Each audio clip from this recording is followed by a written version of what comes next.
एक इच्छा की पहली पहचान। मन का असली भूखापन भूमिका। जब हम इच्छा की बात करते हैं तो अक्सर इसे जीवन के उत्साह, प्रेरणा या दिशा के रूप में देखा जाता है, पर बुद्ध ने ठीक इसका उल्टा कहा, इच्छा ही बंधन है। क्यों? इस पहले प्रवचन में हम गहराई से समझेंगे कि इच्छा की पहली पहचान क्या है, मन कैसे भूखा है और यह भूख कभी तृप्त क्यों नहीं होती। एक मन, एक खाली पात्र या एक अतृप्त भूख। हमारे भीतर का मन किसी पात्र की तरह है, लेकिन यह कोई सामान्य पात्र नहीं।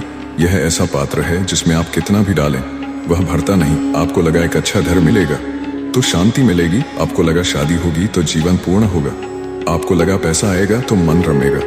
पर क्या हुआ? हर बार जब इच्छा पूरी हुई, कुछ समय को आनंद मिला और फिर कोई नई इच्छा उभर आई। यह क्रम अंतहीन है। बुद्ध कहते हैं यह मन भूख से नहीं तृप्त होता, यह तृप्ति से और अधिक भूखा हो जाता है। तो इच्छा की सबसे पहली शक्ल कुछ और चाहिए। जब बच्चा पैदा होता है वह रोता है। दूध चाहिए। जब बच्चा पैदा होता है वह रोता है क्योंकि वह चाहता है, चाहिए गर्माहट चाहिए। और ये सब मिल भी जाए तो थोड़ी देर बाद फिर कोई ना कोई मांग उभर आती है। जैसे जैसे हम बड़े होते हैं यह चाहने की शक्ति यानी इच्छा और गहरी होती जाती है। कभी हम चाहते हैं कि लोग हमें पसंद करें, फिर चाहते हैं कि वे हमें सराहें, फिर चाहते हैं कि वे हमारे बिना ना रह सकें। हम जो चाहते हैं वह बदलता रहता है, पर चाहने की आदत नहीं जाती। 3, क्या इच्छा होना गलत है? नहीं, इच्छा अपने आप में गलत नहीं। पर बुद्ध यह नहीं कहते कि इच्छा को मार दो। वे कहते हैं कि इच्छा को जानो।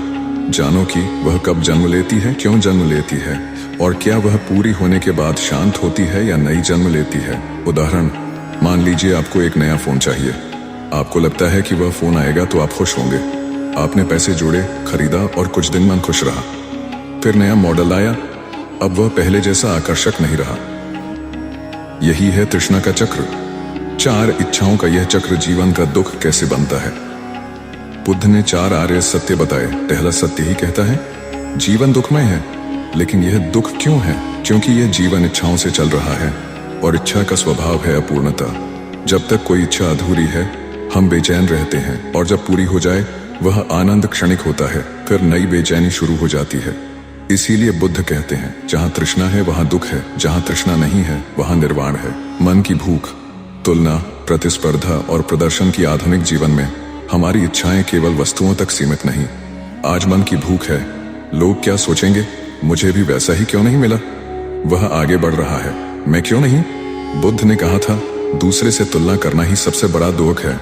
जब हम दूसरों के सुख को देखकर अपने जीवन को अधूरा मानते हैं तो हमारी इच्छा अब केवल कुछ पाने की नहीं रह जाती, बल्कि किसी और से बेहतर दिखने की हो जाती है। यही बनती है अहंकार की आग। समाधान कहाँ है? इच्छा को दबाओ या समझो। बुद्ध ने कभी भी रिप्रेस यानी दमन की बात नहीं की। वे कहते हैं इच्छा को देखो, समझो, उसके कारण को पहचानो और वह स्वयं शांत हो जाएगी। यह देखना क्या है? जब कोई इच्छा उठे रुक जाओ, अपने भीतर उस भावना को देखो जो कहती है चाहिए, अभी चाहिए। उससे बातचीत करो, पूछो क्या तुम मुझे स्थायी आनंद दोगी? मन जवाब देगा शायद हाँ। फिर पूछो क्या तुम पहले कभी दिया है? मन चुप हो जाएगा। यही पहली साधना है, इच्छा की पहली परत का भेदन। 7, इच्छा और प्रेम, भ्रम और सत्य। अक्सर हम सोचते हैं कि प्रेम भी तो इच्छा है। नहीं, प्रेम तब होता है जब भीतर पूर्णता होती है। इच्छा तब होती है जब भीतर अपूर्णता का भाव होता है। जब आप कहते हैं मैं तुम्हें चाहता हूं क्योंकि तुम मुझे पूरा करते हो, तो वह प्रेम नहीं, इच्छा का दूसरा नाम है। बुद्ध ने कहा था जो प्रेम करता है वह मांगता नहीं, वह देता है। इच्छा खींचती है, प्रेम बहाता है। 8, ध्यान और तृष्णा का अंत। ध्यान क्या है? इच्छा को मिटाने का यंत्र नहीं, यह तो केवल देखने की कला है। आप अपने मन में जो भी उठता है उसे देखते जाओ, न कोई निर्णय, न विरोध, न भागना। जैसे कोई नदी के किनारे बैठकर पानी के बहाव को देखता है, वैसे ही आप अपने भीतर की इच्छाओं को देखें। बुद्ध कहते हैं जो देखता है वह मुक्त हो जाता है। देखने से इच्छा की धुंध छटने लगती है, उसकी जड़ धीरे धीरे सूख जाती है। 9, इच्छा की अंतिम चाल। अध्यात्म की इच्छा। सावधान, इच्छा इतनी चतुर होती है कि वह अध्यात्म के रूप में भी आ सकती है। मुझे मोक्ष चाहिए, मुझे प्रसिद्धि चाहिए, एक साधु के रूप में मुझे शांति चाहिए, और वह जल्दी चाहिए। यह भी इच्छा ही है। बुद्ध ने चेताया यदि तुम मुक्त होना चाहते हो तो उस चाह को भी छोड़ो। जब तक तुम मुक्ति चाहते हो तब तक तुम बंधन में हो। मुक्ति तब आती है जब चाहने वाला ही शांत हो जाता है। 10 निष्कर्ष। पहला कदम। इस पहले प्रवचन में हमने जाना कि इच्छा कैसे जन्म लेती है, वह मन को किस प्रकार थकाती है, और बुद्ध ने क्यों कहा कि इच्छा ही बंधन है। पहला कदम है इच्छा को पहचानना, उसे देखना, उसे समझना, बिना विरोध, बिना पकड़ के। जब आप इतना कर लेते हैं तो बंधन टूटने लगते हैं। प्रवचन 2। बुद्ध का मार्ग। जहां इच्छा नहीं वही मुक्ति है। भूमिका। पहले प्रवचन में हमने समझा कि इच्छा की सबसे पहली पहचान क्या है और कैसे यह मन की भूख बनकर जीवन को बंधन में डाल देती है। अब इस दूसरे प्रवचन में हम बुद्ध के बताए उस मार्ग की बात करेंगे जहां इच्छा नहीं है, जहां इच्छा नहीं है, जहां मुक्ति है, और जहां शांत चित्त में जीवन एक साक्षी बनकर बहता है। एक, क्या जीवन बिना इच्छा के चल सकता है? यह पहला और स्वाभाविक प्रश्न है। अगर कोई कहे कि इच्छा छोड़ दो तो मन पूछता है फिर जिएंगे कैसे?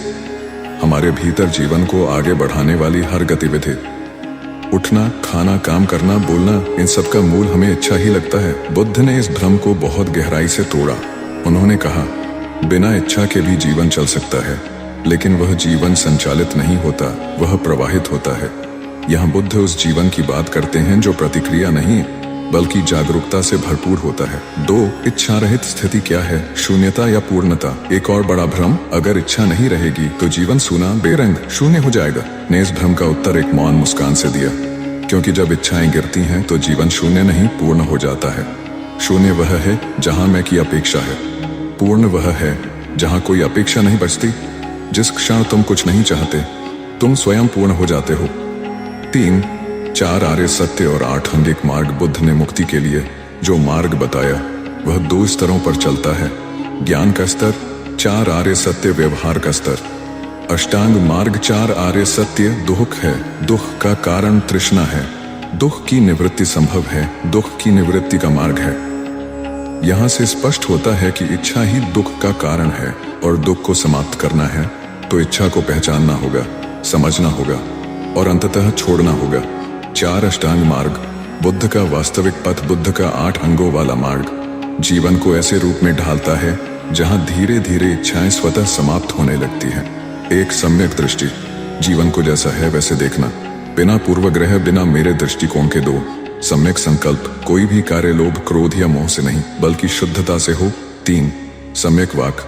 वाणी ऐसी हो जिसमें कोई छल न हो, न किसी को चोट पहुंचे, न स्वयं को। 4, सम्यक कर्म। केवल फल के लिए नहीं बल्कि समर्पण में किए जाएं। 5, सम्यक आजीविका। 5, सम्यक आजीविका। रोजगार ऐसा हो जो किसी को पीड़ा न पहुंचाए। 6, सम्यक प्रयास। प्रयास आत्म जागरण के लिए हो, न कि लालच के लिए। 7, सम्यक स्मृति। हर पल होश में रहना, चलते हुए, खाते हुए, बोलते हुए। 8, सम्यक समाधि। इच्छा मिटेगी नहीं, समझ से विलीन होगी। बहुत से साधक सोचते हैं कि इच्छाओं को मारना होगा, पर बुद्ध कहते हैं इच्छा न मारो, न पकड़ो, बस देखो और वह विलीन हो जाएगी। वह कहते हैं कि इच्छा एक अधली बाती की तरह है, जितना तुम हवा करोगे उतना ही वह जलती रहेगी, पर अगर तुम उसे बस देखो, न हवा दो न बुझाओ, तो वह धीरे धीरे खुद ही समाप्त हो जाएगी। मुक्ति का यही मार्ग है। 6, मैं ही सबसे बड़ी इच्छा है। बुद्ध ने बहुत स्पष्ट कहा, जिस दिन मैं गिर गया उस दिन इच्छाओं की नींव भी गिर गई। मैं कौन हूं, मुझे क्या चाहिए, मेरा क्या होगा, ये सारे प्रश्न मन की सबसे गहरी इच्छा को दर्शाते हैं। स्वयं को सुरक्षित रखने की इच्छा। जब यह मैं ही गिर गया तो फिर बचा ही क्या चाहने को। 7, इच्छा रहित जीवन कैसा होता है? एक बार एक भिक्षु ने बुद्ध से पूछा, भगवान, जो इच्छा रहित हो गया वह क्या करता है? बुद्ध मुस्कुराए और बोले, वह कुछ नहीं करता, जो होता है वह उसमें बहता है, वह जीवन का गवाह बन जाता है। ऐसे व्यक्ति के लिए कोई पीड़ा नहीं रहती, क्योंकि वह किसी भी परिस्थिति से बंधता नहीं।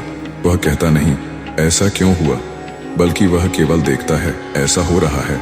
8, संसार में रहते हुए मुक्ति। क्या यह संभव है? यह सबसे बड़ा प्रश्न है। हम सोचते हैं कि संसार में रहकर इच्छा रहित जीवन कैसे जिया जा सकता है।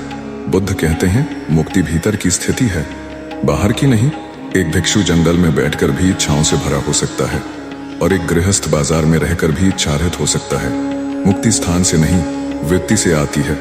9, क्या इच्छा रहित जीवन आनंदहीन होता है? मन डरता है, अगर मैं इच्छाओं से मुक्त हो गया तो क्या जीवन नीरस रुका हुआ नहीं हो जाएगा? पर बुद्ध कहते हैं, जहां तृष्णा नहीं वहां करुणा है, जहां लालच नहीं वहां शांति है, जहां मुझे चाहिए नहीं वहां तुम्हें मिले की भावना है।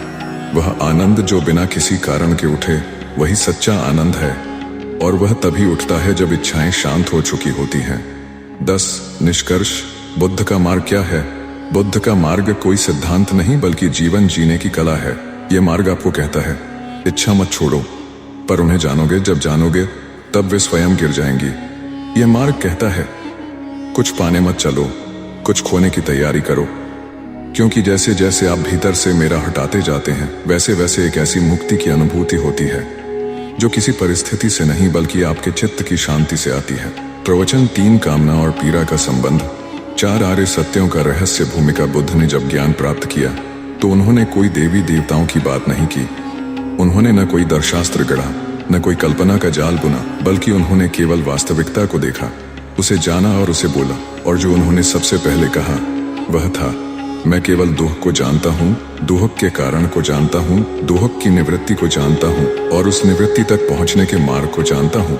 इन्हें ही कहा गया 4 आर्य सत्य, द 4 नोबल ट्रूथ्स। इस प्रवचन में हम जानेंगे कि कैसे इन 4 सत्यों के माध्यम से बुद्ध ने साफ साफ बता दिया कि कामना ही दुख का मूल कारण है, और इस सत्य को जानना ही मुक्ति की दिशा में पहला कदम है। एक पहला आर्य सत्य, दुहक, दुख, जीवन दुख है। यह वाक्य सुनते ही बहुत से लोग भ्रमित हो जाते हैं। क्या बुद्ध निराशावादी थे? बिल्कुल नहीं। बुद्ध केवल तथ्य को पहचानते थे। उन्होंने देखा, जन्म लेना दुख है, बुढ़ापा दुख है, बीमारी दुख है, अप्रियजनों से बिछड़ना दुख है, अप्रियजनों से मिलने की विवशता दुख है, और वह न मिल पाना जो मन चाहता है, यह सबसे बड़ा दुख है। बुद्ध का कहना है, जीवन के हर क्षण में यदि हम पूरी सजगता से देखें तो हमें एक छिपा हुआ क्लेश मिलेगा, यही दुख है। तो दूसरा आर्य सत्य, तृष्णा, तन्हा, दुख का कारण है तृष्णा। यहाँ बुद्ध पहली बार उस भीतर की जड़ की ओर इशारा करते हैं जो हमारी सारी पीड़ाओं की जननी है। कामना का अर्थ केवल वासना नहीं है। बुद्ध के अनुसार तृष्णा 3 प्रकार की होती है। काम तृष्णा, इंद्रियों के सुख की इच्छा। भव तृष्णा, बनने की इच्छा, मैं यह बन जाऊं, वो बन जाऊं। विभव तृष्णा, नष्ट होने की इच्छा, मैं खत्म हो जाऊं, ये चीज जीवन से हट जाए। इन तीनों में से किसी एक रूप में हर व्यक्ति ग्रसित है, और जब तक तृष्णा है दुख उसका स्वाभाविक फल है।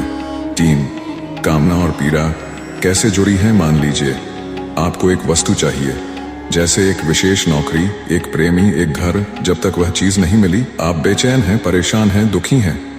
वह मिल गई, कुछ समय के लिए आप खुश हो गए, फिर उसका डर कहीं यह छिन न जाए।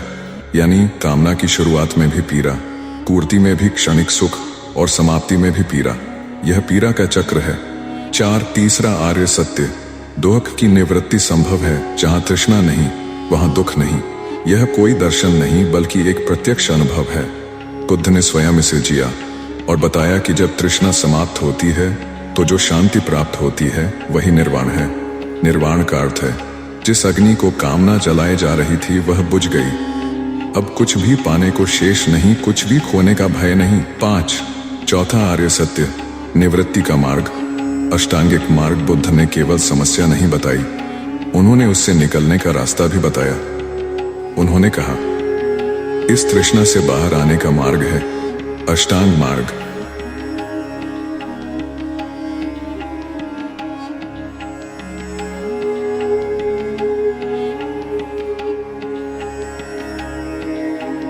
जैसे जैसे साधक इस मार्ग पर चलता है वह देखता है कि उसकी अव्यवस्थित इच्छाएं शिथिल होने लगती हैं, और जैसे ही कामना कम होती है पीड़ा भी धीरे धीरे गिरने लगती है। 6 मनुष्य क्यों पकड़ता है कामनाओं को? मन के भीतर एक भ्रम बैठा हुआ है, अगर मुझे वह मिल जाए जो मैं चाहता हूं तो मैं पूर्ण हो जाऊंगा। पर यह भ्रम कभी सच्चा नहीं होता। बचपन में खिलौना चाहिए था, मिला, पर मन भरा। युवा अवस्था में प्रेम चाहिए था, मिला, पर स्थायी रहा। बुढ़ापे में सम्मान चाहिए था, मिला, पर अंत तक संतोष मिला। कामना कभी तृप्त नहीं होती, वह केवल रूप बदलती है। 7 संसार का चक्र, इच्छाएं और पुनर्जन्म। बुद्ध ने यह भी कहा कि जब तक कामना है तब तक चेतना बार बार नया शरीर ग्रहण करती है। तृष्णा ही पुनर्जन्म की जननी है। जो शरीर अब गिरा उसका कारण पिछली इच्छाएं थीं, और जो अगला शरीर उठेगा वह वर्तमान इच्छाओं की दिशा तय करेगा। इसलिए वे कहते हैं इच्छा का अंत जन्म और मृत्यु के चक्र का अंत। 8 इच्छा से परे चेतना कैसी होती है? जब तृष्णा समाप्त हो जाती है तो चेतना शुद्ध हो जाती है। अब उसमें कोई आग्रह नहीं होता, वह न मांगती है, न लड़ती है, न डरती है, न डरती है, न डरती है, न डरती है। ऐसी चेतना दुख नहीं बनाती, स्मृति में उलझती नहीं, भविष्य की कल्पनाओं में भागती नहीं, वह केवल इस क्षण में सहज और मौन होती है। 9 साधना क्या है? तृष्णा की पहचान और उसका अंत बुद्ध कहते हैं साधना कोई कर्मकांड नहीं है, साधना है देखना। जब कोई इच्छा उठे तो उसे जाग कर देखो, जब मन कोई आकर्षण गढ़े तो साक्षी बनो, जब कुछ खो जाए और पीड़ा उठे तो दुख से मत लड़ो, उसे समझो। देखना ही काटना है, समझना ही मुक्ति है। 10 निष्कर्ष। 4 आर्य सत्य से जीवन की क्रांति। 4 आर्य सत्य हमें जो रास्ता दिखाते हैं वह केवल बौद्ध दर्शन नहीं, वह एक मानव जीवन की सबसे गहरी खोज है। सत्य अर्थ दुह जीवन अस्थायी है, इसलिए पीड़ा है कारण, तृष्णा, इच्छाएं, पकड़, अपेक्षा, समाधान, तृष्णा का अंत, शांत चित्त मार्ग, अष्टांग मार्ग, सही जीवन शैली। यह प्रवचन हमें स्पष्ट करता है कि कामना की पकड़ ही दुख की जड़ है और उसे धीरे धीरे शिथिल करना ही बुद्ध का मार्ग है।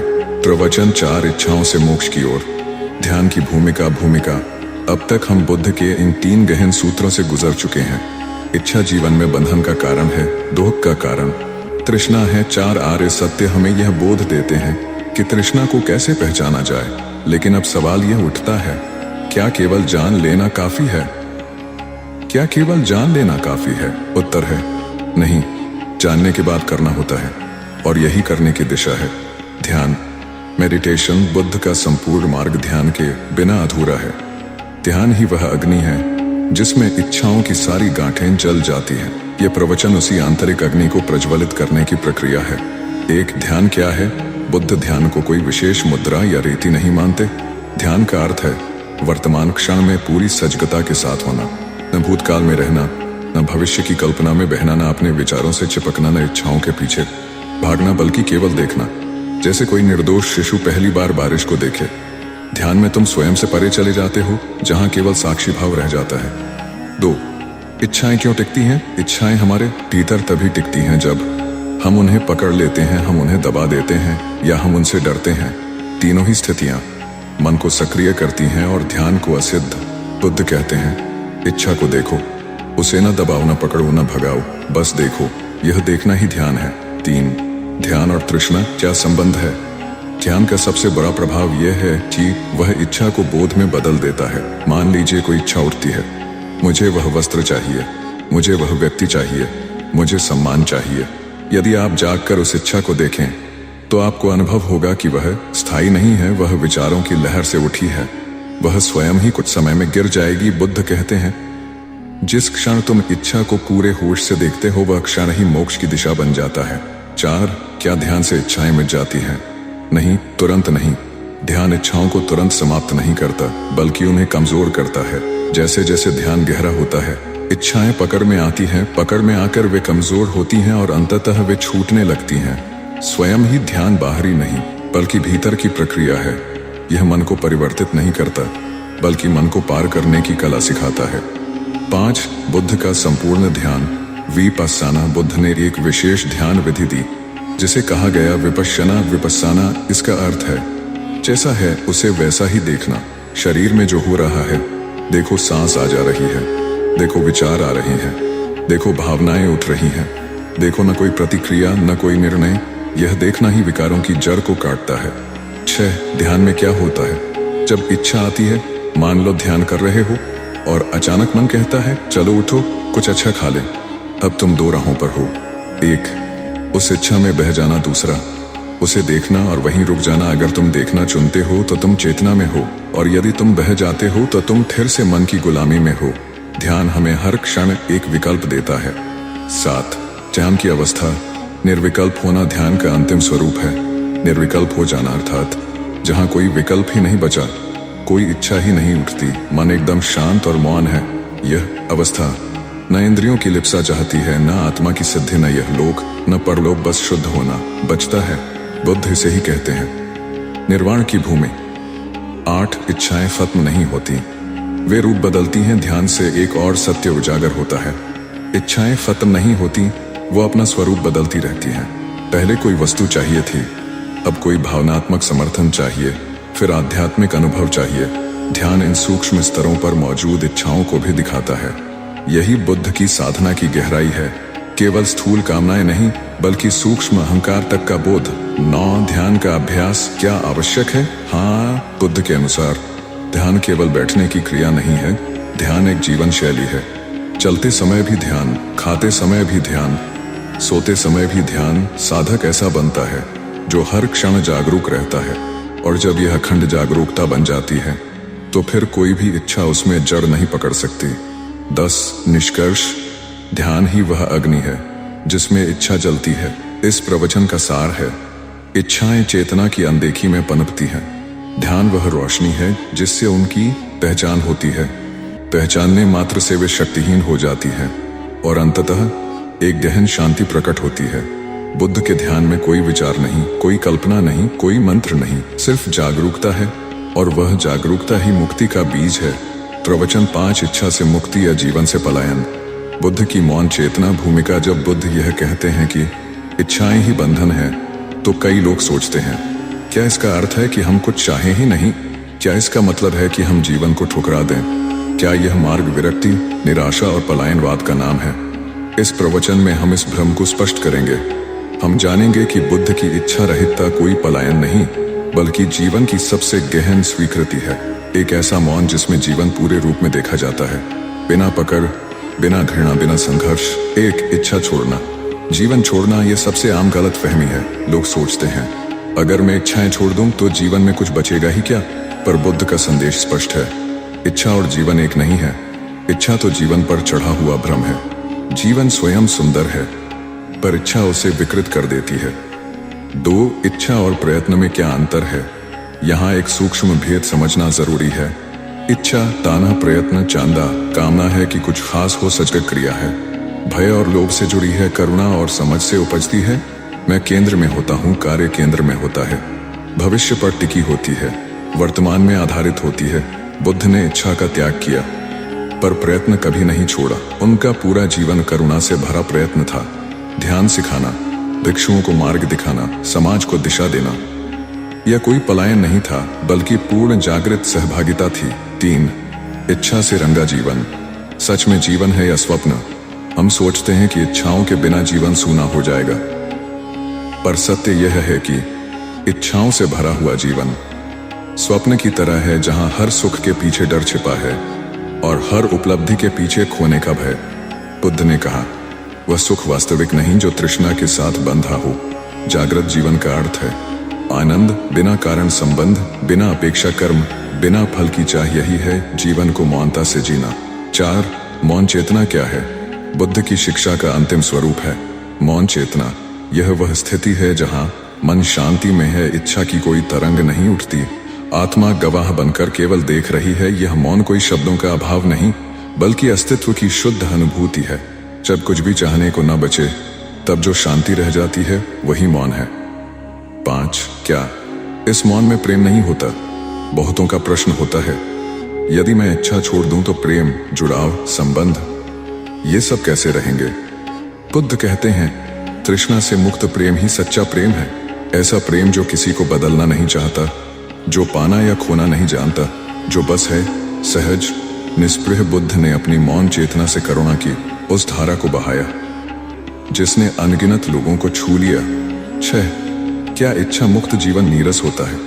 हम मान बैठते हैं कि इच्छा नहीं तो उत्साह नहीं, संघर्ष नहीं तो अर्थ नहीं, मंजिल नहीं तो यात्रा क्यों? पर सत्य उल्टा है। जब तुम इच्छा से मुक्त होते हो तभी पहली बार जीवन को देख पाते हो जैसा वह है।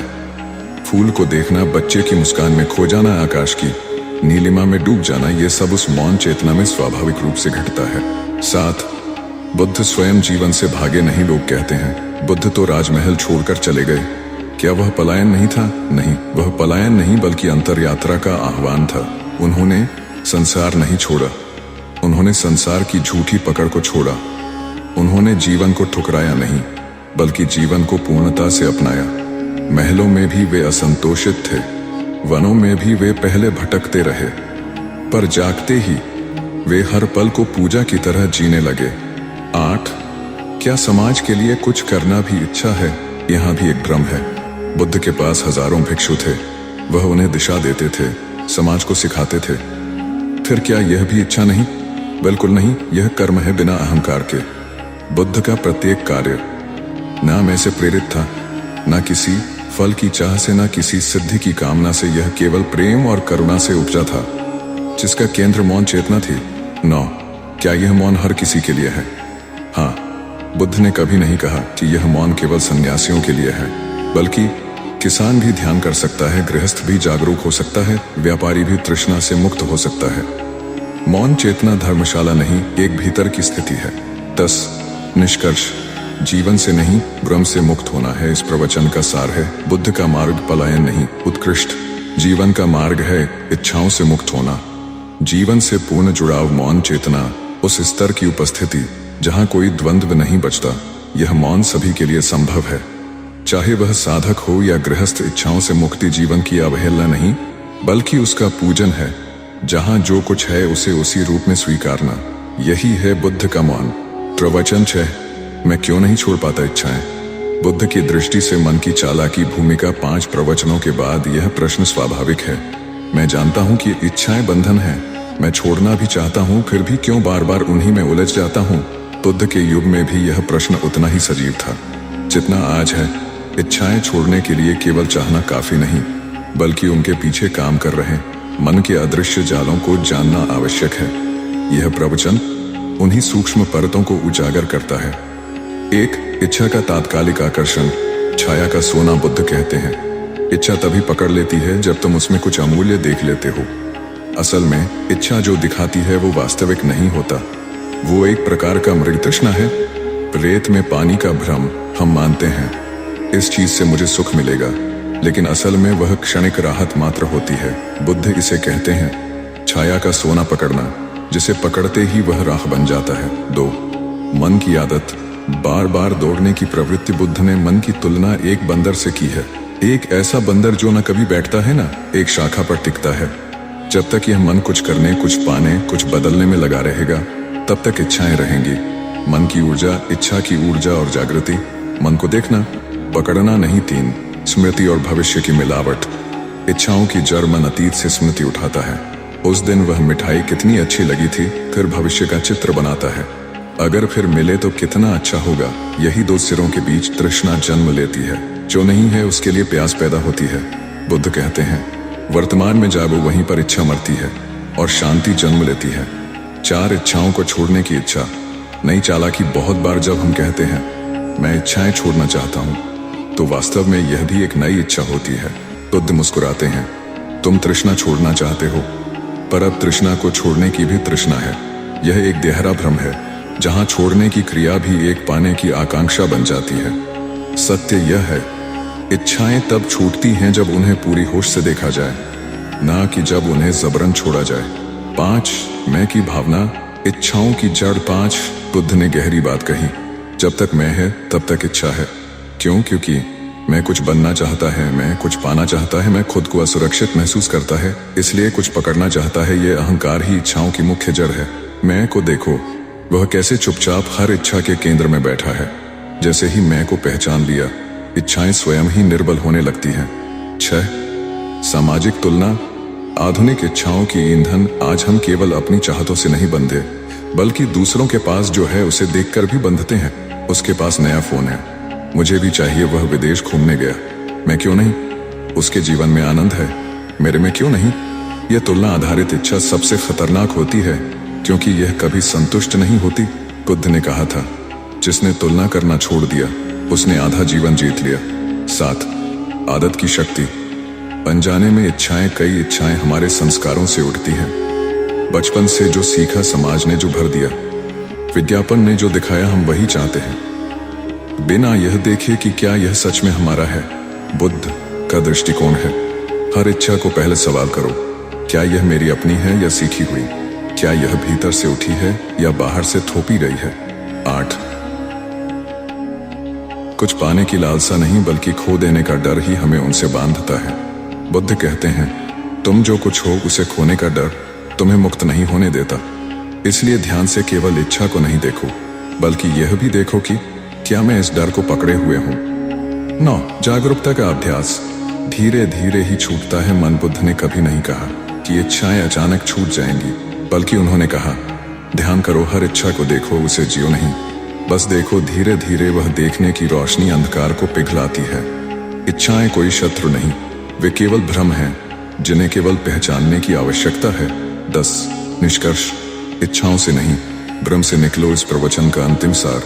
हम इच्छाओं में इसलिए फंसते हैं क्योंकि मन चालाक है। वह बार बार नए रूप में तृष्णा रचता है, कभी अध्यात्म, कभी अध्यात्म संबंध, कभी तुलना। केवल जागरूकता ही इस चक्र को तोड़ सकती है। मैं छोड़ दूं, यह भी एक इच्छा है। जब मैं ही लुप्त हो जाए तब प्रकृति ही काम करती है। बिना इच्छा के बुद्ध का मार्ग यह नहीं कहता इच्छा को मारो, बल्कि कहता है इच्छा को देखो और देखते देखते वह मिट जाएगी। प्रवचन 7. इच्छाओं का भ्रमजाल। बुद्ध की दृष्टि से 5 विकार भूमिका। बुद्ध कहते हैं, तृष्णा स्वयं अकेली नहीं आती, वह 5 विकारों के रथ पर सवार होकर आती है। इच्छा की उत्पत्ति आकस्मिक नहीं होती, वह भीतर की अनेक परतों से निकलती है। क्रोध, मोह, आलस्य, अस्थिरता और संदेह। बुद्ध इन्हें कहते हैं 5 निग्रह विकार। जब तक इन 5 को न समझा जाए, इच्छाएं सिर उठाती रहेंगी, भले ही हम उन्हें कितनी बार भी छोड़ने का संकल्प करें। 1. कामचंद, इंद्रियों की लालसा। यह पहला विकार है। इच्छा उस वस्तु के प्रति जो हमें सुख देती दिखती है। उदाहरण, स्वादिष्ट भोजन देखकर मन ललचाता है, मधुर शब्दों से दिल बहल जाता है, सुगंध, स्पर्श, रंग सब हमें बांधने लगते हैं। यह इंद्रियों की भूख है जिससे हम बाहर से भरने की कोशिश करते हैं। बुद्ध कहते हैं, जब तक तुम इंद्रियों से सुख पाना चाहते हो तब तक तुम संसार की सीमा में फंसे रहोगे। इससे बाहर निकलने का उपाय ध्यान, संकल्प और इंद्रियों को देखना, उनसे चिपकना नहीं दो। व्यापाद, द्वेष और क्रोध। जब कोई हमारी इच्छा के विपरीत आचरण करता है तो भीतर एक ज्वाला उठती है, यह मेरे अनुसार क्यों नहीं हो रहा। क्रोध स्वयं में भी एक इच्छा है, दूसरा बदल जाए, मेरी सुविधा हो जाए। इच्छाओं की पूर्ति न हो पाने पर जो नकारात्मक ऊर्जा निकलती है वही द्वेष का रूप लेती है। बुद्ध इसे मन का जहर कहते हैं, जो पहले स्वयं को जलाता है। समाधान, क्षमा, करुणा और सत्य की स्वीकृति। दूसरे भी उसी भ्रम में हैं जिसमें मैं था। 3. थिनमिद्ध, आलस्य और जड़ता। इच्छा की अग्नि तभी जलती है जब मन सजग और ऊर्जावान हो, लेकिन यह विकार मन को ढीला बना देता है। ध्यान करने का मन नहीं कर रहा, सब कुछ सुस्त और थका थका लग रहा है। बुद्ध इसे कहते हैं मानसिक नींद, जिसमें आदमी जागा हुआ दिखता है पर भीतर सो रहा होता है। यह सुस्ती इच्छाओं को स्वतः न्योता देती है। भूख नहीं, लेकिन खाते जाना समय नहीं, लेकिन देखना, सुनना, स्क्रॉल करना इससे मुक्त होने का उपाय। शरीर को सक्रिय रखना, नियमित ध्यान और सत्संग या ध्यानशील संगतिचार। उद्देश्य, कुक्कुच, व्याकुलता और पछतावा। यह विकार 2 दिशाओं में फाड़ता है। भविष्य की चिंता, उद्देश्य, अतीत की ग्लानि। कुक्कुच, जब मन बार बार इधर उधर भागता है तो उसकी ऊर्जा बिखर जाती है और इच्छाएं उस शून्य में पनपने लगती हैं। उदाहरण, क्या होगा अगर यह न मिला, काश मैंने वह न किया होता। बुद्ध कहते हैं पश्चाताप और चिंता मन के उस तल को छूने नहीं देते जहां शांति है। इस विकार से मुक्त होने का उपाय वर्तमान क्षण में टिकना, गहरी सांसों की जागरूकता हो गया, सो हो गया। यह भाव 5. विचिकित्सा, संशय। यह सबसे सूक्ष्म और खतरनाक विकार है। क्या यह मार्ग सही है? क्या ध्यान से कुछ होगा? क्या यह इच्छा छोड़ने की बात व्यावहारिक है? संशय व्यक्ति को न तो आगे बढ़ने देता है न पीछे लौटने देता है, वह अधर में लटका रहता है। यह अधूरा विश्वास ही मन को बार बार पुरानी इच्छाओं की ओर खींचता है। बुद्ध कहते हैं शंका वह छेद है जिससे आत्मा की ऊर्जा बाहर बह जाती है। इसका समाधान सतत अभ्यास, गुरु का मार्गदर्शन और छोटी छोटी अनुभूतियों का सम्मान। इन 5 विकारों का संबंध इच्छाओं से कैसे है? विकार इच्छा को कैसे जन्म देता है? कामचंद, इंद्रियों के सुख की लालसा। व्यापाद, दूसरों के विरोध से पैदा क्रोध। थिनमिद्ध, सुस्ती में पलने वाली इच्छाएं। उद्देश्य, कुक्कुच, चिंता और पछतावे से उपजी लालसाएं। विचिकित्सा, मार्ग पर चलने में अनिश्चितता। इसलिए वापसी की इच्छाएं। जब ये 5 विकार भीतर काम करते हैं तो इच्छा केवल परिणाम बनकर सामने आती है। बुद्ध का समाधान। पब्बज्जा, बुद्ध ने एक संकल्पनात्मक उपाय दिया। पब्बज्जा यानी भीतर के विकारों को पहचानकर उनसे दूर होना। यह केवल भौतिक संन्यास नहीं बल्कि आंतरिक निग्रह है। इन विकारों को नकारना नहीं बल्कि देखना, समझना और धीरे धीरे छोड़ देना। विकारों से रहित मन नदी की तरह बहता है, न शोर करता है न सड़ता है। 10 निष्कर्ष। इच्छा को मत काटो, जड़ को देखो। इस प्रवचन का सार यही है, इच्छा स्वयं में कोई स्वतंत्र शक्ति नहीं है, वह इन 5 विकारों से जन्मती है। जब तक विकार है, इच्छाएं रूप बदल बदल कर लौटती रहेंगी। बुद्ध का मार्ग है ध्यान, निरीक्षण, जागरूकता और अंदर के हर विकार से साक्षात्कार। जिस दिन ये 5 परछाइयां दिख गईं, उसी दिन पहली बार तुम्हें असली तुम का बोध होगा। प्रवचन 8। क्या इच्छाएं पूरी हो जाएं तो हम मुक्त हो जाते हैं, या फिर एक नया बंधन? भूमिका। बहुत से लोग यह सोचते हैं, अगर मेरी इच्छाएं पूरी हो जाएं तो मैं मुक्त महसूस करूंगा, शांत हो जाऊंगा। परंतु यह एक भीतर का भ्रम है। बुद्ध इस पर गहराई से कहते हैं, इच्छा कभी पूरी नहीं होती, केवल उसका रूप बदलता है। इस प्रवचन में हम यह समझेंगे कि क्या इच्छा की पूर्ति समाधान है, या वह भी एक अगली इच्छा की भूमिका बन जाती है। इच्छा की पूर्ति के पीछे छिपी हुई अधूरी आत्मा का क्या रहस्य है? 1। इच्छा की पूरी होने की क्षणिकता। कभी सोचा है, जिस चीज के लिए तुम महीनों तरसते हो, वो मिलने के चंद मिनट बाद ही सामान्य, अप्रभावी या बोरिंग हो जाती है। उदाहरण, एक महंगा फोन मिला, 10 दिन में आदत पड़ गई। कोई रिश्ता पाया, जल्द ही शिकायतें शुरू, पुरस्कार मिला। अगला लक्ष्य सामने, इच्छा की पूर्ति क्षणिक संतोष देती है, पर उसके पीछे नवीन तृष्णा छिपी होती है। बुद्ध इसे कहते हैं, तृष्णा की पूर्ति नहीं, स्थानांतरण होता है। 2। इच्छाएं पूरी होते ही एक नया रिक्तता बोध। जब एक इच्छा पूरी होती है तो मन को कुछ क्षण के लिए लगता है, अब मैं पूर्ण हूं, परंतु जल्दी ही एक अजीब सी शून्यता पैदा होती है। अब क्या करूं? क्या अगला कुछ और चाहिए? ये सब कुछ होने के बावजूद क्यों अधूरापन लग रहा है? बुद्ध कहते हैं, मन स्वयं को केवल क्रिया में जानता है। जब वह कुछ पाने की क्रिया से बाहर आता है तो उसे डर लगता है। इसीलिए इच्छा की पूर्ति स्वतंत्रता नहीं, नए भ्रम की तैयारी होती है। 3। इच्छाओं का स्वभाव। कभी संतुष्ट न होना। इच्छा का स्वभाव कैसा है? एक भट्टी की तरह, जिसमें जितना लकड़ी डालो आग उतनी ही बढ़ती है। बुद्ध कहते हैं, इच्छा अग्नि है, तुम उसे बुझाने के लिए उसमें घी डाल रहे हो। तुम मानते हो अगर यह मिल जाए तो सब ठीक हो जाएगा, पर यह कभी भी अंतिम यह नहीं होता। 4। इच्छा की पूर्ति, नए बंधन की शुरुआत। इच्छा पूरी होने पर तुम केवल उसे नहीं पाते, तुम उसके साथ जुड़े दायित्व, डर और लगाव को भी पाते हो। उदयमान कोई व्यक्ति शादी करना चाहता था। शादी के बाद नए प्रकार की इच्छाएं पैदा हुई, सुखी दाम्पत्य, आदर्श जीवन साथी, रिश्तों में सामंजस्य। इसीलिए बुद्ध कहते हैं, तृष्णा की पूर्ति, तृष्णा का अंत नहीं, विकास होता है। 5। इच्छा की पूर्ति के बाद जो मैं बनता है। जब इच्छा पूरी होती है तो भीतर एक भाव उठता है, मैं सफल हुआ, मैं योग्य हूं, अब मेरा मूल्य बढ़ा। यह हाँ का सूक्ष्म जन्म है, और यह हाँ अगले चरण में नए भय को जन्म देता है। अगर यह सब खो गया तो अब इसे बनाए रखना है, अब मुझे और बड़ा होना है। इसलिए बुद्ध कहते हैं, पूर्ति एक नया भ्रम बनाती है, मैं को पुष्ट करती है, जिसे तुम सत्य समझ लेते हो। 6। इच्छा की पूर्ति की आदत। आत्मा की दिशा खो जाना। इच्छा की पूर्ति के सुख को बार बार खोजते रहना, आत्मा को बाहरी वस्तुओं पर टिकाना है। इससे जो होता है, तुम भीतर के मौन से कटते हो, तुम्हारा ध्यान केवल अगले लक्ष्य पर होता है। तुम जागरूकता से नहीं बल्कि आदत से जीने लगते हो। बुद्ध कहते हैं, हर बार जब तुम इच्छा पूरी करते हो, तुम अपने मौलिक स्वभाव से एक कदम और दूर चले जाते हो। 7। इच्छा पूरी करने का चक्र। भ्रम से भ्रम तक की यात्रा, यह एक अंतहीन चक्र है। इच्छा उठती है, कोशिश शुरू होती है, पूर्ति होती है, थोड़ा संतोष मिलता है, फिर खालीपन, फिर नई इच्छा। यह चक्र सतत चलता रहता है। बुद्ध इसे कहते हैं संसार का चक्र, संसारा। जब तक इच्छा पूरी करना ही लक्ष्य है, तब तक मोक्ष एक सपना है। 8। समाधि। इच्छा से परे की स्थिति। तो फिर उपाय क्या है? बुद्ध ने ध्यान, समाधि और जागरूकता को मार्ग बताया। जब तुम पूर्ति की इच्छा को देख लेते हो, उसका नाटक, उसका भ्रम, उसका क्षणिक आकर्षण, तब भीतर एक मौन जागता है। उस मौन में तुम्हें वह शांति मिलती है जिसे तुम बाहर की इच्छाओं में खोजते थे। बुद्ध ने कहा, जो भीतर टिक गया वह कभी पाने की तृष्णा में नहीं गिरता। 9। एक सच्चा अनुभव। जब पहली बार कोई इच्छा पूरी नहीं करनी पड़ी, क्या तुमने कभी ऐसा अनुभव किया है? कोई इच्छा उठी लेकिन तुमने उसे पूरा नहीं किया और कुछ ही समय बाद वो गायब हो गई। अगर हाँ, तो वही पहला कदम है मुक्ति की ओर। बुद्ध का मार्ग यही कहता है, इच्छाओं को पूरा करने का अभ्यास नहीं, इच्छाओं को समझने का अभ्यास करो। 10 निष्कर्ष, इच्छा की पूर्ति से नहीं, उसकी पारदर्शिता से मुक्ति है इस प्रवचन का सार।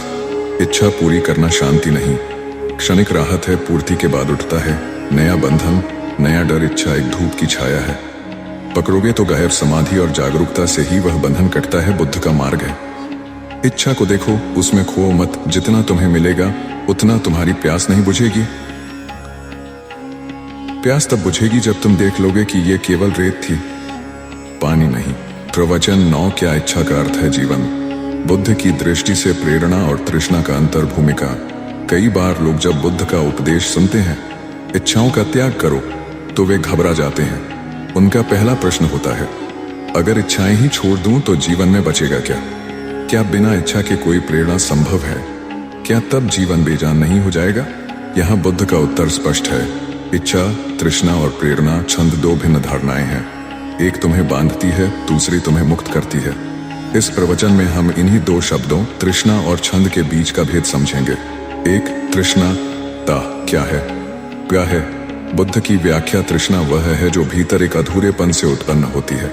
यह एक बेचैनी है जो कहती है, मैं तब तक संपूर्ण नहीं हूं जब तक ये मिल न जाए। मुझे अधिक चाहिए, सुंदर चाहिए, विशेष चाहिए। बुद्ध ने तृष्णा के 3 प्रकार बताए। काम तृष्णा, विषयों की लालसा, भव तृष्णा, कुछ बनने की लालसा, विभव तृष्णा, कुछ से मुक्त होने की लालसा भी इच्छा ही है।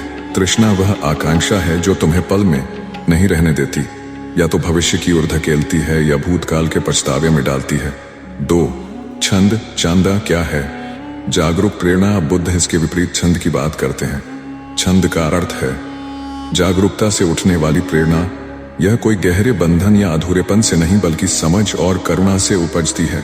उदाहरण, ध्यान करने की प्रेरणा, किसी की सेवा करने की प्रेरणा, अपने भीतर उतरने की प्रेरणा। बुद्ध के शिष्य कहते थे, भगवान, हम ध्यान करते हैं क्योंकि यह हमें सत्य के समीप लाता है, न कि इसलिए कि हम किसी पुरस्कार की लालसा रखते हैं।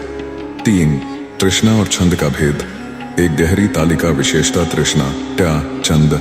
चंद उत्पत्ति, अधूरेपन से समझ, और करुणा से दिशा, बाहर की ओर, भीतर की ओर। परिणाम बंधन, बेचैनी, शांति, गति, दृष्टिकोण, कुछ चाहिए, कुछ समझना है। प्रकृति, मजबूरी, स्वीकृति। 4, बौद्ध जीवन में प्रेरणा की आवश्यकता। बुद्ध ने प्रेरणा को रोका नहीं, बल्कि तृष्णा को शुद्ध करने का मार्ग बताया। यदि प्रेरणा ही न हो तो ध्यान में भी आलस्य आ जाए, सेवा ठहर जाए, साधना रुक जाए। इसीलिए बुद्ध कहते हैं, प्रेरणा तब तक शुद्ध नहीं हो सकती जब तक उसका स्रोत मौन और निरीक्षण न हो। 5, एक उदाहरण। 2 भिक्षुओं की कथा। एक बार 2 भिक्षु बुद्ध से मिलने आए। पहला भिक्षु बोला, भगवान, मैं तीव्र साधना करना चाहता हूं ताकि सिद्धियां प्राप्त कर सकूं। दूसरा भिक्षु बोला, भगवान, मैं तीव्र साधना करना चाहता हूं ताकि मुझ में करुणा और धैर्य बढ़े।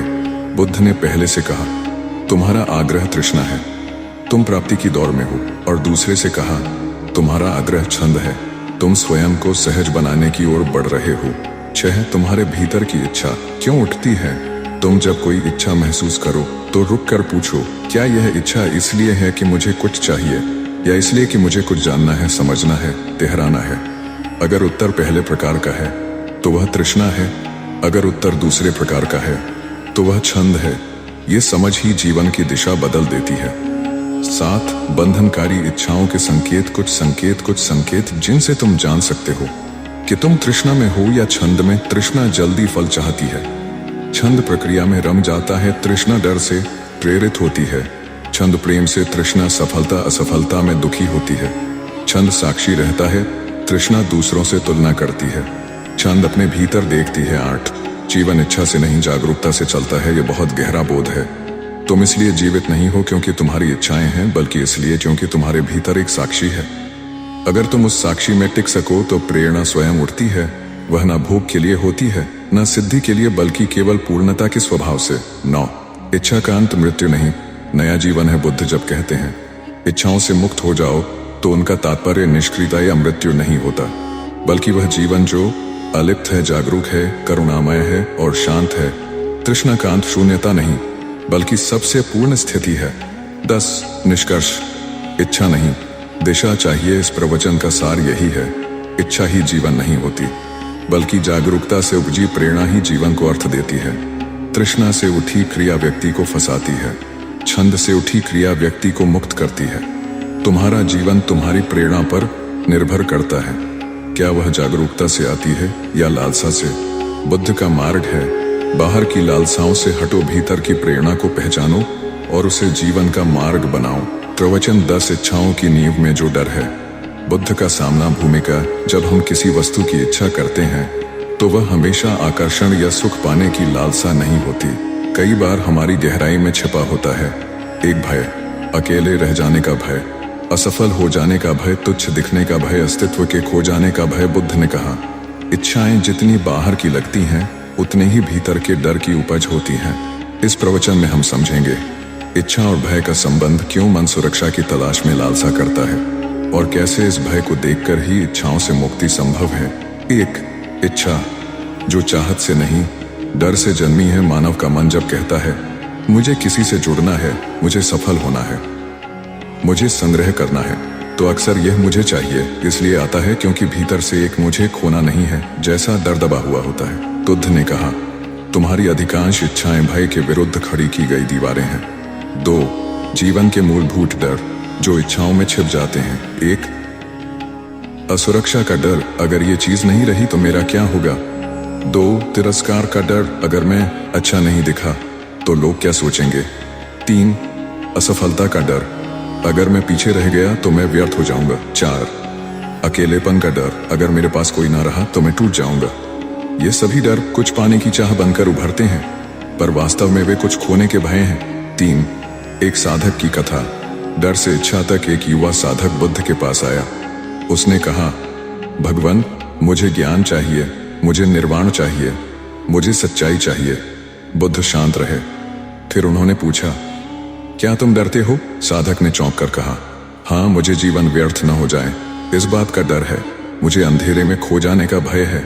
बुद्ध मुस्कुराए और बोले, ज्ञान की तुम्हारी इच्छा सुंदर है, लेकिन उसका मूल कारण जानो। अगर वह डर है तो वह तृष्णा में बदल जाएगी, अगर वह प्रेम है तो वह ध्यान में बदल जाएगी। 4. इच्छा का भय से रिश्ता। एक गहरा वृत्त, हमेशा ध्यान दो। डर पैदा होता है, डर को ढकने के लिए इच्छा उठती है। इच्छा जब पूरी नहीं होती तो नया डर जन्म लेता है, फिर नई इच्छा। यह एक बंद वृत्त है। बुद्ध ने इसे ही कहा, संसार का चक्र। भय से इच्छा, इच्छा से बंधन। 5. डर से मुक्ति। इच्छा से मुक्ति का पहला द्वार है। हम अक्सर इच्छा को ही छोड़ने की कोशिश करते हैं। मुझे लालच नहीं रखना चाहिए, मुझे मोह से मुक्त होना चाहिए, पर बुद्ध कहते हैं, इच्छा की जड़ को मत काटो, उसकी जड़ में जो डर है उसे देखो। जब डर दिख जाए तो इच्छा स्वयं ढह जाती है। 6. जागरूकता की दृष्टि। जब डर को नाम दो। बुद्ध का ध्यान साधन कहता है, जब कोई इच्छा उठे तो उसे पूरा करने से पहले ठहरो, भीतर देखो, क्या मैं डर रहा हूँ? क्या मैं कुछ खो देने के भय से यह कर रहा हूँ? उस भय को नाम दो। यह अकेलेपन का डर है, यह सफलता का भय है। जब तुम भय को स्पष्ट देख लेते हो तो वह विकृति नहीं बनता, बल्कि अंतर्दृष्टि बन जाता है। 7. इच्छा को समझो, दबाओ मत। बुद्ध कभी नहीं कहते कि इच्छा को मारो, वे कहते हैं इच्छा को देखो, संपूर्णता से देखो कि वह डर से आई है या करुणा से। यह समझ ही मोक्ष का बीज है। 8. इच्छा का विकल्प। साक्षी भाव। जब डर से उपजी इच्छा की जगह तुम साक्षी भाव में टिक जाते हो तो तुम किसी परिणाम के लालची नहीं रहते, तुम प्रक्रिया में रम जाते हो और तुम्हारा जीवन मुक्त प्रवाह बन जाता है। बुद्ध कहते हैं, डर की जगह जब मौन आ जाए तब इच्छा नहीं उठती, तब केवल करुणा उठती है। 9. ध्यान और भय। भीतर की चिकित्सा। ध्यान केवल मन को शांत करने की क्रिया नहीं, बल्कि भय को देखने का दर्पण है। जब तुम ध्यान में हो तुम डर को बाहर से नहीं, भीतर से देखते हो। तुम जान जाते हो, यह डर मेरा नहीं है, यह तो मन की एक आदत है। फिर वह डर विलीन होने लगता है और साथ ही इच्छाओं की भीड़ भी शांत हो जाती है। 10. निष्कर्ष।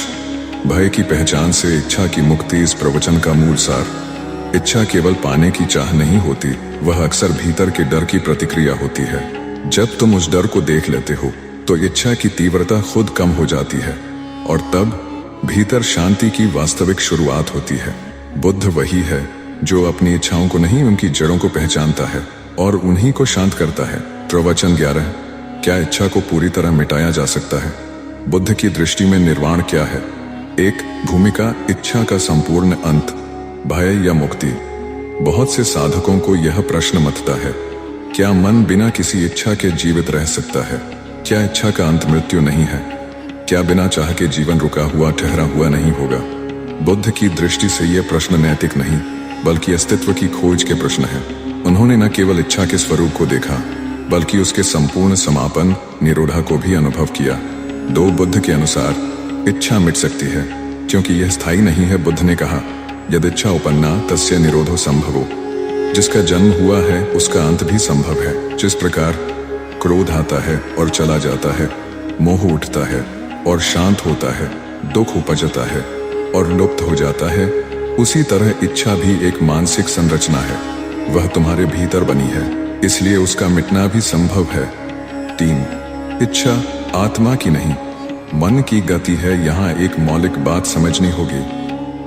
आत्मा निष्कलंक, संग्रहशील, लालसापूर्ण, आकांक्षा प्रधान है। इच्छा मन की धारा है, आत्मा की नहीं। जब ध्यान से मन का निर्विकार निरीक्षण होता है तो धीरे धीरे इच्छा की लहरें शांत होती जाती हैं। बुद्ध ने इस प्रक्रिया को कहा, तृष्णा का निरोध, यही निर्वाण है। 4.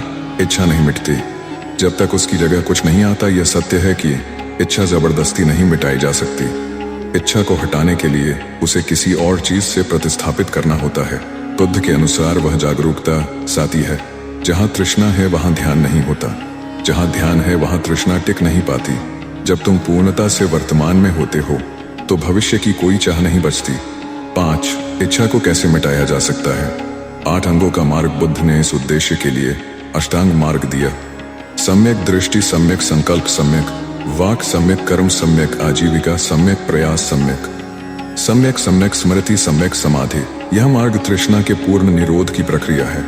निर्वाण कोई घटना नहीं बल्कि जागरूकता की पराकाष्ठा है। जहां इच्छा स्वभाव से मिट जाती है, है क्या बिना इच्छा के प्रेरणा संभव है?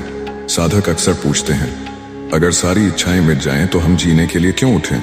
यहाँ बुद्ध कहते हैं, जहां इच्छा तृष्णा खत्म होती है वहीं करुणा और बुद्धि से जन्मी प्रेरणा चांदा उत्पन्न होती है। यह प्रेरणा स्वस्थ होती है, यह बिना स्वार्थ के होती है, यह बिना स्वार्थ के होती है, यह निज को नहीं जगत को लाभ पहुंचाती है। 7. बुद्ध का अनुभव, इच्छा का पूर्ण अंत मृत्यु नहीं परम जीवन है।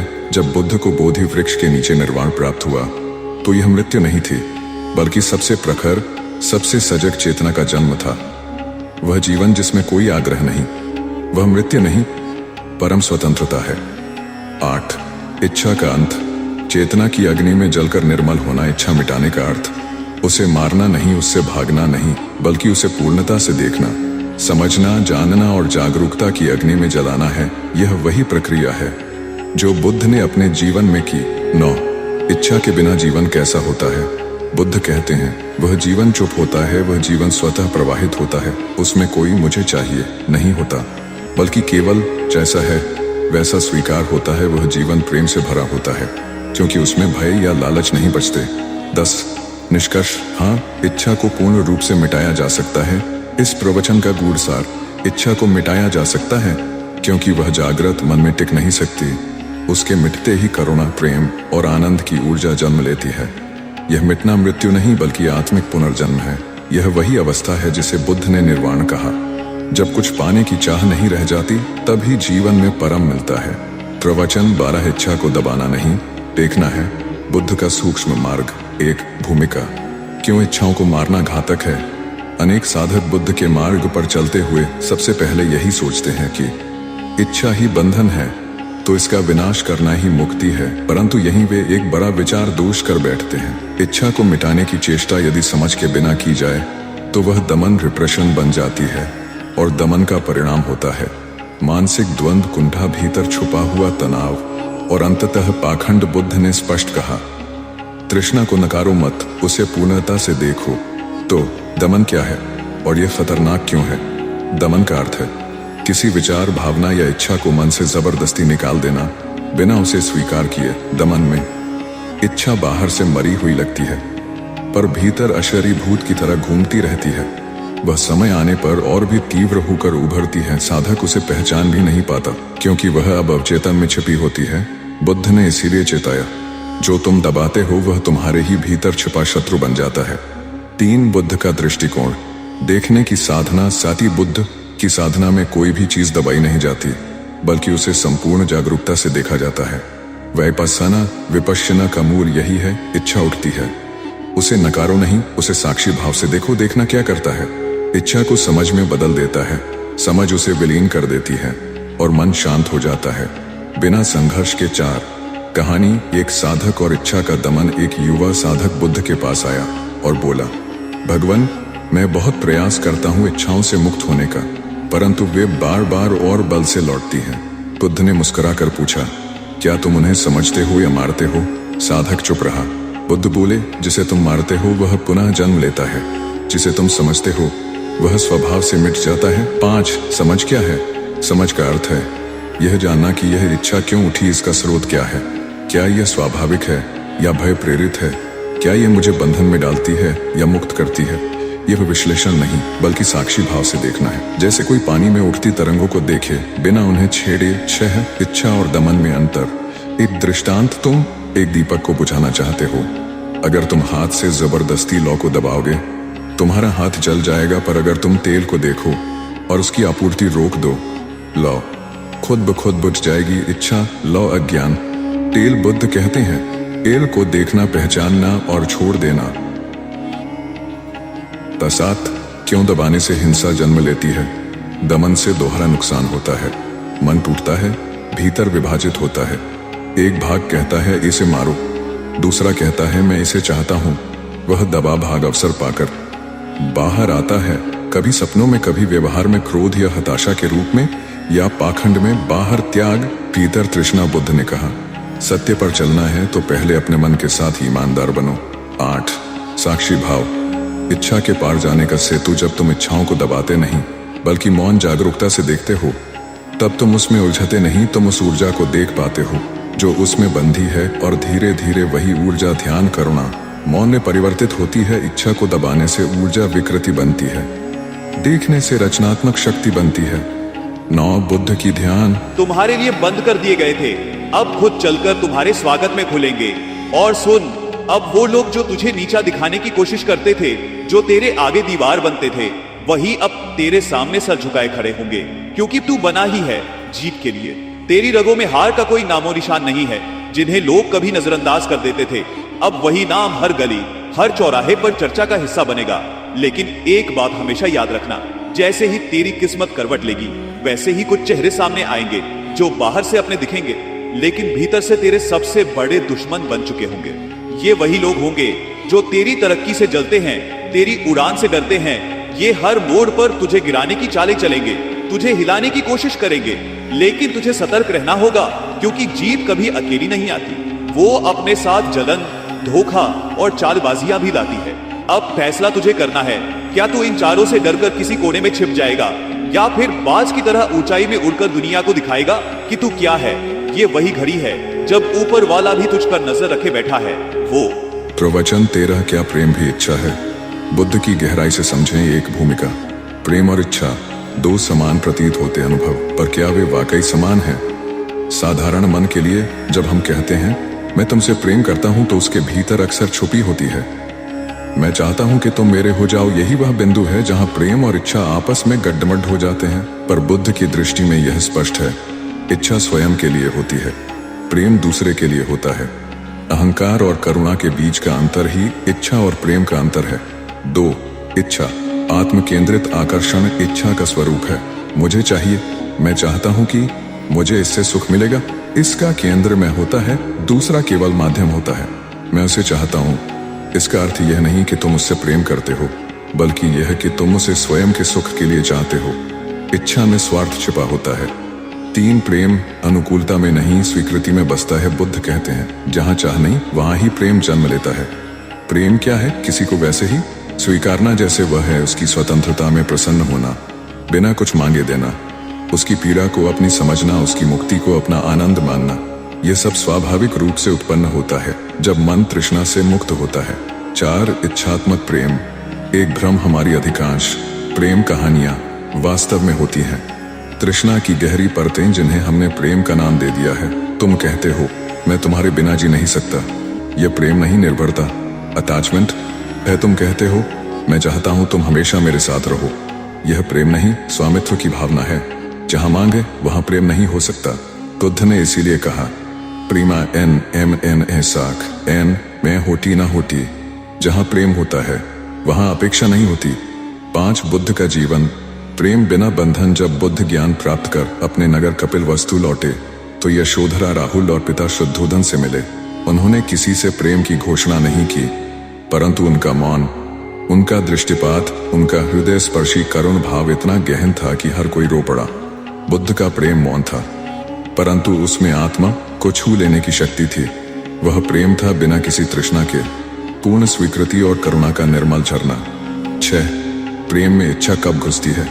जब प्रेम प्रतिसाद चाहता है, बदलाव की मांग करता है, किसी खास रूप, व्यवहार या स्वभाव की अपेक्षा करता है, तो वह धीरे धीरे इच्छा में परिवर्तित हो जाता है। और इच्छा की प्रकृति है, जैसा मैं चाहता हूं तुम वैसे बनो।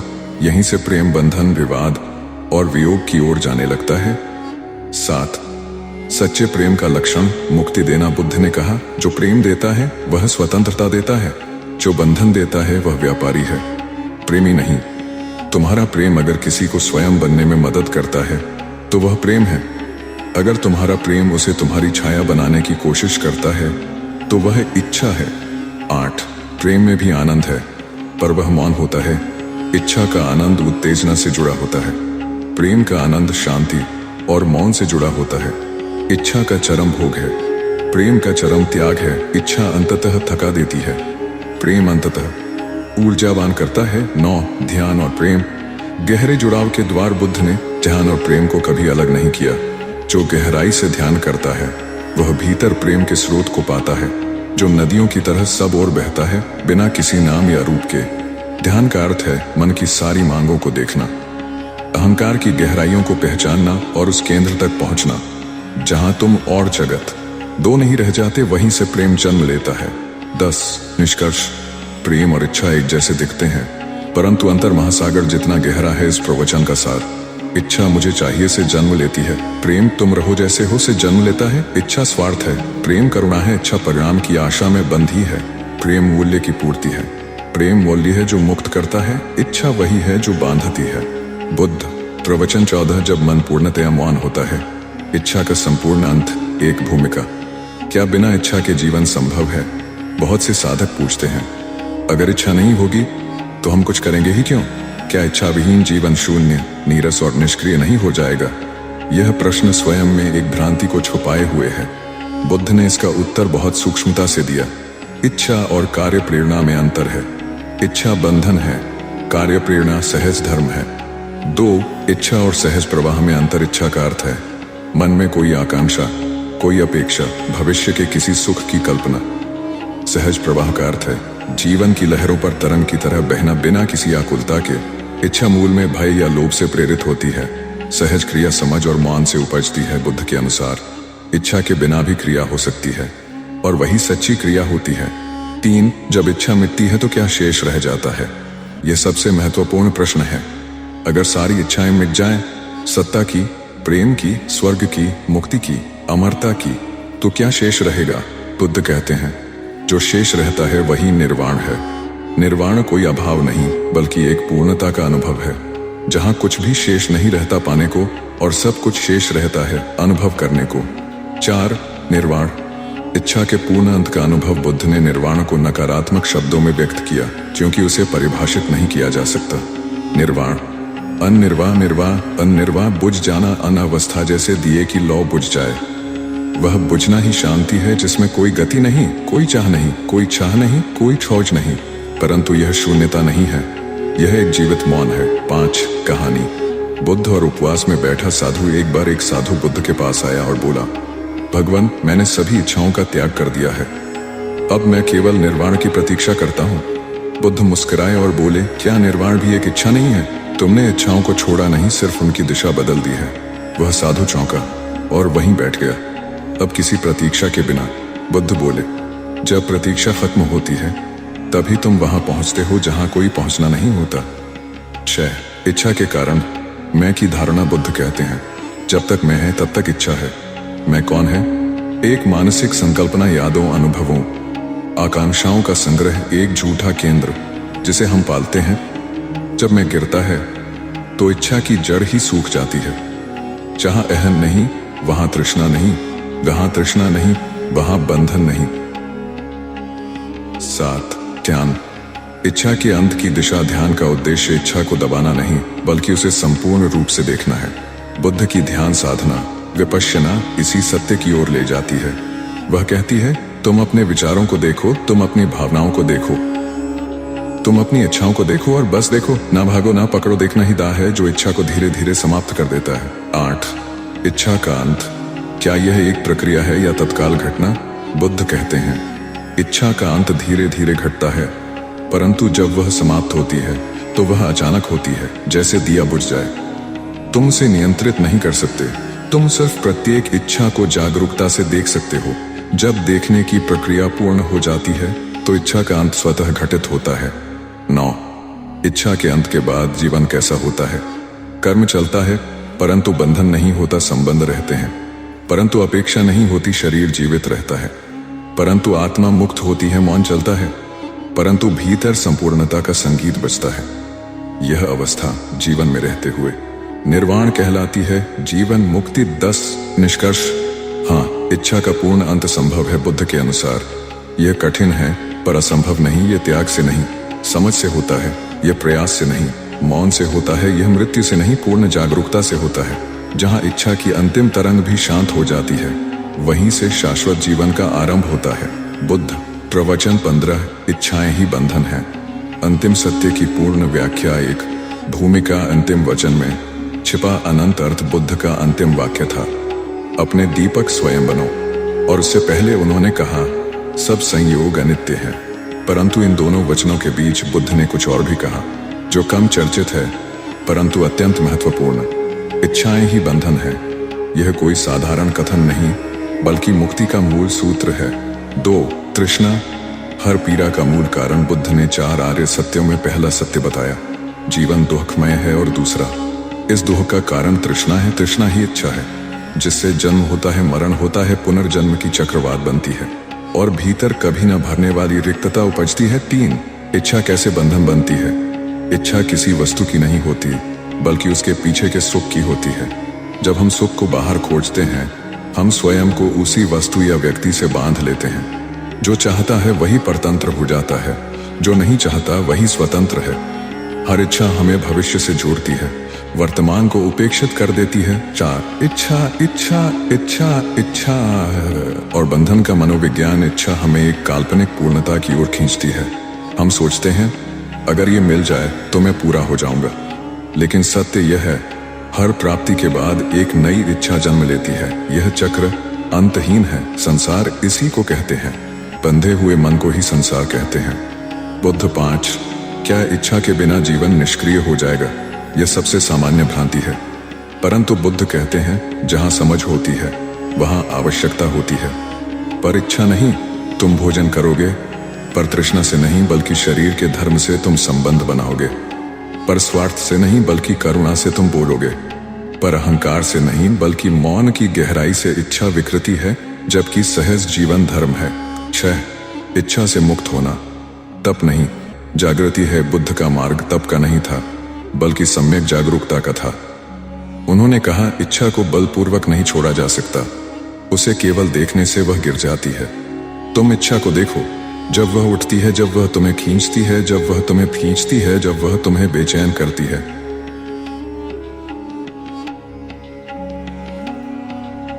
गलने लगती है। 7. ध्यान। इच्छा से स्वतंत्र होने की कला। ध्यान का अर्थ है देखना, बिना मूल्यांकन के होश रखना, हर पल रुकना। हर दौड़ के बीच जब तुम भीतर उतरते हो तो एक ऐसी शांति मिलती है जो किसी भी इच्छा से बड़ी है। बुद्ध कहते हैं, जहां शांति का रस चख लिया गया वहां संसार का स्वाद फीका हो जाता है। 8. तृष्णा से तृप्ति नहीं मिलती, केवल आग लगती है। बुद्ध ने एक बार कहा, इच्छा अग्नि है, जितना तुम उसमें घी डालोगे वह उतनी ही भड़केगी। यह अग्नि तुम्हारे हृदय को जलाती है, यह तुम्हें अंधा बनाती है, यह तुम्हें दौड़ाती है। पर मंजिल कहीं नहीं होती। मुक्ति तब मिलती है जब तुम समझ जाते हो, मुझे अब दौड़ना नहीं है बल्कि मौन में उतरना है। 9. क्या तृष्णा को पूरी तरह समाप्त किया जा सकता है? हाँ, बुद्ध इसके जीवंत उदाहरण है। उन्होंने सत्ता छोड़ी, परिवार छोड़ा, सुख सुविधाएं छोड़ी, लेकिन किसी घृणा से नहीं, बल्कि गहन समझ से। उनके भीतर कोई इच्छा नहीं बची थी, केवल करुणा शेष थी, और इसीलिए वे बुद्ध कहलाए, जागे हुए। 10 निष्कर्ष। अंतिम सार, इच्छाएं ही बंधन है। इसका अर्थ यह नहीं कि जीवन को अस्वीकार कर दो, बल्कि यह कि जिस क्षण तुम जीवन को पकड़ने की कोशिश छोड़ देते हो, उसी क्षण वह तुम्हारे भीतर बहने लगता है। बुद्ध का अंतिम उपदेश यही था, ना भागो, ना पकड़ो, ना मांगो, केवल जागो। बुद्ध होना कोई उपलब्धि नहीं, बल्कि एक ऐसा मौन है जिसमें कोई इच्छा नहीं बची। समापन वाणी। प्रिय साधक, इन 15 प्रवचनों में हमने देखा कि इच्छा ही दुख का मूल है, इच्छा ही बंधन है, और इच्छा का अंत ही निर्वाण है। बुद्ध कहते हैं, एक पल की पूर्ण जागरूकता 1000 जन्मों के बंधन को समाप्त कर सकती है। अब समय है कि आप इस ज्ञान को अपने भीतर उतरने दें और स्वयं के दीपक बने।